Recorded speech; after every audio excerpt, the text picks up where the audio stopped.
दोस्तों, इंसान और बीमारी का रिश्ता बहुत पुराना है। जब से इस धरती पर इंसानों ने जन्म लिया है, तब से उनके साथ बीमारियों ने भी जन्म लिया है। हालांकि पहले बीमारियों के बारे में इंसानों को बहुत ही कम नॉलेज हुआ करती थी, लेकिन जब से इंसानों की नॉलेज बढ़ी है, तब से इन बीमारियों का ग्राफ भी काफी बढ़ चुका है। आज के दौर में ऐसी ऐसी बीमारियों ने दस्तक दे दी है, जिनका पहले कोई नामो निशान भी नहीं था। उदाहरण के लिए पैंडेमिक को ही ले लीजिए। किसी ने भी नहीं सोचा था कि ऐसा कोई वायरस आएगा जो पूरी दुनिया में हाहाकार मचा देगा। हालांकि इस वायरस पर तो इंसानों ने काबू पा लिया और इसकी वैक्सीन भी बना ली, लेकिन आज के इस वीडियो में हम एक ऐसी बीमारी की बात करने वाले हैं जिसकी आज तक कोई वैक्सीन नहीं बनी और ना ही उसका कोई इलाज है। दोस्तों, इस बीमारी का नाम है एक्वायर्ड इम्यूनोडेफिशिएंसी सिंड्रोम, जिसे आम भाषा में एड्स भी कहा जाता है। ये एक ऐसी बीमारी है जिसका इलाज संभव नहीं है और एक बार अगर ये किसी को हो जाए, ये बीमारी धीरे धीरे उसको मौत के पास ले जाती है और वो इंसान चाहकर भी कुछ नहीं कर पाता। ऐसे टाइम पर तो उसके अपने भी उसका साथ छोड़ देते हैं, क्योंकि ये बीमारी है ही इतनी खतरनाक कि कोई भी इस बीमारी के पास नहीं रहना चाहता। दोस्तों, एड्स जैसी खतरनाक बीमारी को लेकर आज भी हमारी सोसाइटी में अवेयरनेस नहीं है। लोगों के मन में एड्स को लेकर काफी सवाल हैं कि क्या ये सच में शारीरिक संबंध बनाने से फैलती है या इसके फैलने के और भी कई कारण हैं। पर आखिरकार सबसे पहले ये बीमारी इंसानों तक कैसे पहुंची? क्या इसके फैलने का कारण भी इंसान ही थे? दोस्तों, वीडियो में अंत तक बने रहिएगा, आपके ये सारे डाउट्स क्लियर हो जाएंगे। तो चलिए शुरू करते हैं। दोस्तों, दुनिया भर के लोगों में आज भी मानसिकता है कि एड्स शारीरिक संबंध बनाने से होता है, लेकिन असल में ऐसे बहुत से कारण हैं जिनकी वजह से एड्स के वायरस किसी भी इंसान के शरीर में प्रवेश कर सकते हैं। यकीन मानिए, अगर गलती से या अनजाने में एड्स का वायरस आपके शरीर में पहुंच गया तो इसका इलाज संभव नहीं है, क्योंकि ये वायरस है ही इतना खतरनाक कि ये हमारे शरीर के इम्यून सिस्टम को पूरी तरह से बेकार कर देता है। दोस्तों, एड्स के इस वायरस को HIV कहते हैं। अगर ये वायरस आपके शरीर में प्रवेश कर जाए तो आप एड्स जैसी जानलेवा बीमारी का शिकार हो जाएंगे।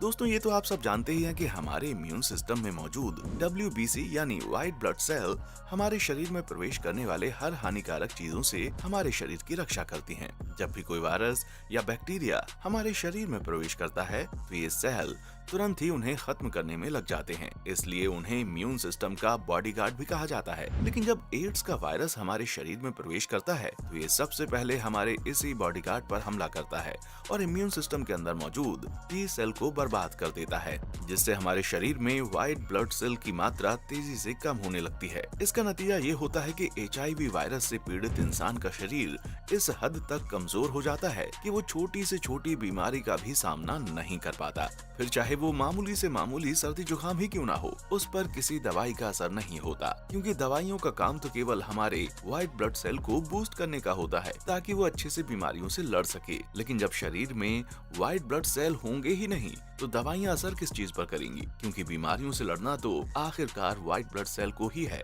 दोस्तों, अब सवाल आता है कि इस बीमारी का इलाज है या नहीं। तो आपको बता दें कि हमारी जनरेशन की साइंस ने काफी तरक्की कर ली है, लेकिन आज भी इस बीमारी का कोई तोड़ नहीं है। न ही आप किसी को देखकर ये बता सकते हैं कि इसे एड्स है या नहीं। अब ऐसे में ये सवाल उठना लाजमी है कि अगर इस बीमारी से लड़ नहीं सकते तो बच तो सकते हैं, और अगर हाँ तो कैसे? तो दोस्तों, आपको बता दें, कुछ सुरक्षा के इंतजाम जरूर हैं जिनको फॉलो करके आप खुद को और अपनों को इस जानलेवा बीमारी से बचा सकते हैं। दोस्तों, HIV के फैलने के सबसे बड़े कारणों में से एक है शारीरिक संबंध, मॉडर्न लैंग्वेज में कहीं तो सेक्स। अब ऐसा तो बिल्कुल नहीं है कि HIV के डर से आप संबंध बनाना ही छोड़ दें, क्योंकि ये तो कुदरत की देन है जिससे मानव जाति आगे बढ़ती है। तो ये ना करना इसका इलाज नहीं है। अब ऐसे में आपको करना सिर्फ ये है कि जब भी आप किसी अनजान के साथ फिजिकली रिलेशनशिप बनाएं तो आप सुरक्षा का पूरा ध्यान रखें, क्योंकि असुरक्षित यौन संबंध से आप इस बीमारी को खुद के शरीर में आने का न्योता दे रहे होते हैं, क्योंकि आपको ये बात पता ही नहीं होती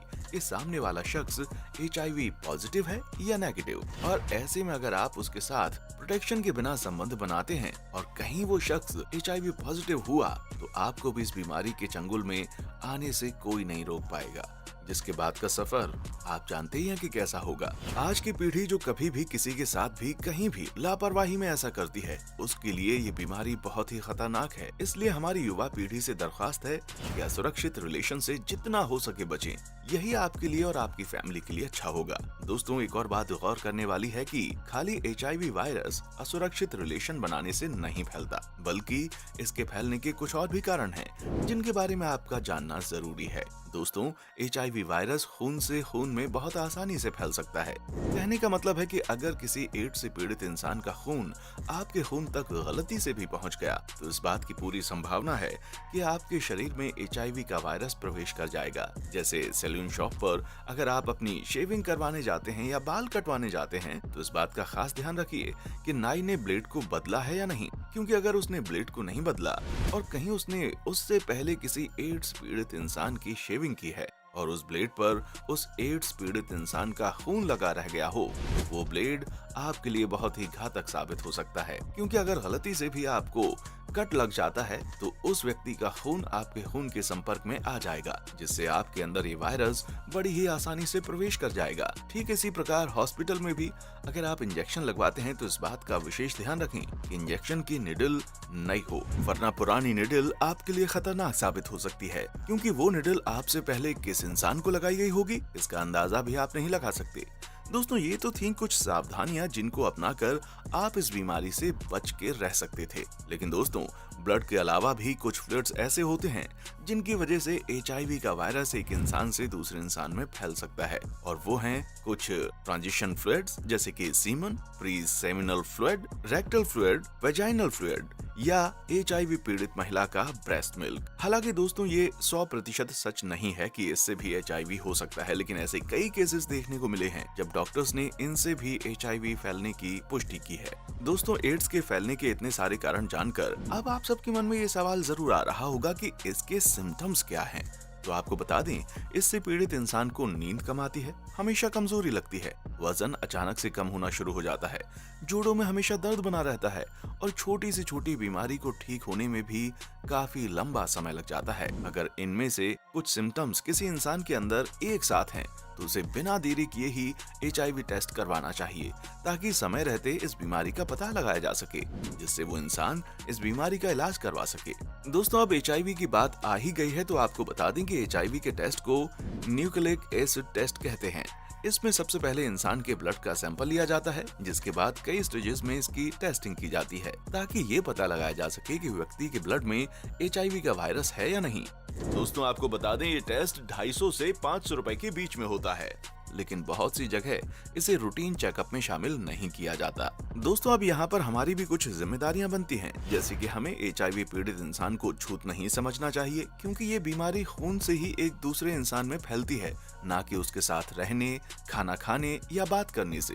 तो दोस्तों, जितना ज्यादा हो सकता है उतना ऐसे लोगों को सपोर्ट करें, ताकि आपके सपोर्ट से वो अपनी जिंदगी में आगे बढ़ सकें। इतना ही नहीं, हमें खुद और लोगों को भी इस बीमारी के बारे में बताना चाहिए, ताकि हमारी सोसाइटी में इस बीमारी को लेकर अवेयरनेस बढ़ सके। तो दोस्तों, ये है HIV के वायरस को लेकर कुछ सामान्य सी जानकारी। हम उम्मीद करते हैं कि वीडियो में बताई गई जानकारी से HIV को लेकर आप में भी काफी अवेयरनेस बढ़ी है तो वीडियो को लाइक करके अपने दोस्तों के साथ जरूर शेयर करें, और ऐसी ही वीडियोस के लिए चैनल को सब्सक्राइब करके बेल नोटिफिकेशन को जरूर ऑन कर लें। देखने के लिए शुक्रिया।